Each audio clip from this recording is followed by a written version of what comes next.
magnificent Missouri State Guard. They outnumbered Lyon's army 2-1. He was to cripple his enemy, allowing him to retreat safely to the railhead at Rolla. On August 9th, an early evening shower canceled McCulloch's march on Springfield. But in the meantime, Lyon's army left Springfield in 2 columns, one under his command, the other led by Colonel Franz Sigel, to attack the enemy camp from 2 directions. August 10th, 4 a.m. The Federals advanced on the sleeping southern camp. 5 a.m. The battle began.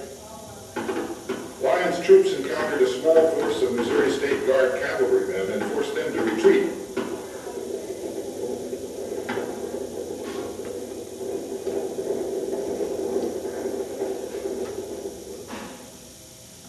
At the same time, Colonel Sigel positioned his guns overlooking Southern cavalry encamped in Farmer Joseph Sharp's fields. Lyon ordered Captain Joseph Plummer and his battalion of U.S. regulars to ford Wilson's Creek and secure the Federal left flank. The 1st Kansas and 1st Missouri regiments continued to drive south toward a height that had become known as Bloody Hill. The Missouri State Guard Cavalry Brigade made a brief stand but was outflanked and forced to retreat. When the sounds of battle reached Sigel, he opened a bombardment that drove the Southerners away in a panic.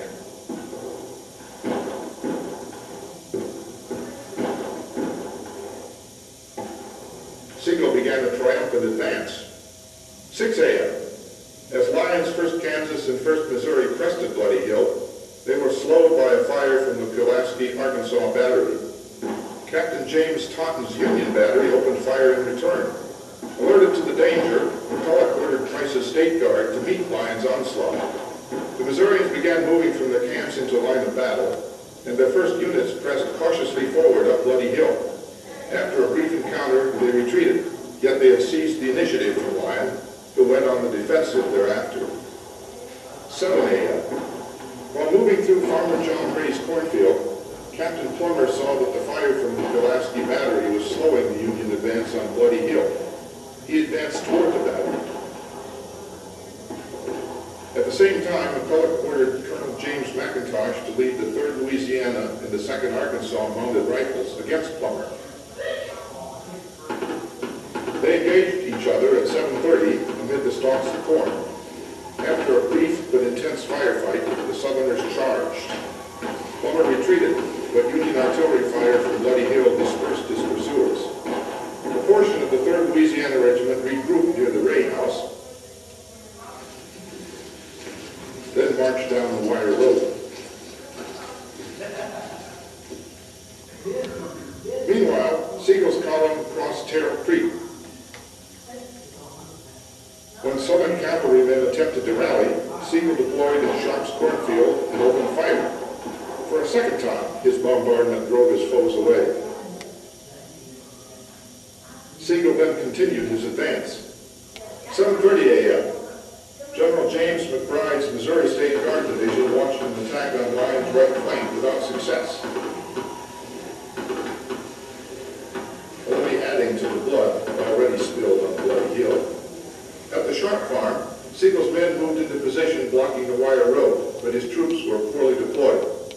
McCulloch gathered the 3rd Louisiana and some Missourians and Arkansas troops in low ground Sigel could not view.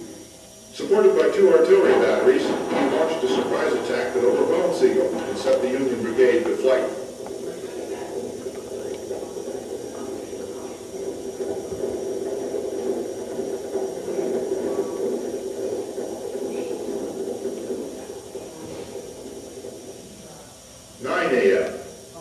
With most of his State Guardsmen finally in position, Price began a second assault up Bloody Hill, nearly breaking the center of the Union line. Lyon was mortally wounded while repositioning his troops. He was the first Union general to be killed in combat during the Civil War. The command of the Union Army passed to Major Samuel Sturgis. 10 a.m. Part of Colonel Elkanah Greer's Texas Cavalry Regiment launched an attack on the Union right and rear, diverting Federal attention, allowing Price to disengage his troops. The Southerners retired down the hill to regroup. The field grew quiet as Price brought up reinforcements. reinforcements. Now the moans and cries of the hundreds of wounded and dying could be heard. The quest for Bloody Hill renewed about 10:30, when Price began his third and largest assault on Bloody Hill. Some 3,000 Missourians and Arkansans moved against Sturgis and the Federals. Despite their best efforts, the third Southern attack failed. 11 a.m. As the Southerners fell back from Bloody Hill once again, Sturgis assessed his position. With heavy casualties, supplies and ammunition almost exhausted, and no word from Sigel, Sturgis ordered his exhausted men to retreat. By 11:30, the battle was over. The Southerners, disorganized, exhausted, low on ammunition, and with many dead and wounded, decided not to pursue. Wilson's Creek was a small battle by later war standards, but a large one for 1861. Lyon's army lost nearly a quarter of its strength here, while 12% of the Southern army became casualties. More than 535 dead and 2,000 wounded or missing soldiers littered the field.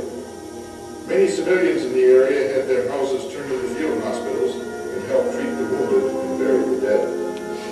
Wilson's Creek was a tactical victory for the Southerners, but thanks to later dissension between McCulloch and Price, they did not follow up their advantage. This set the stage for a decisive Union victory at Pea Ridge, Arkansas in March 1862. Although plagued by civil strife and guerrilla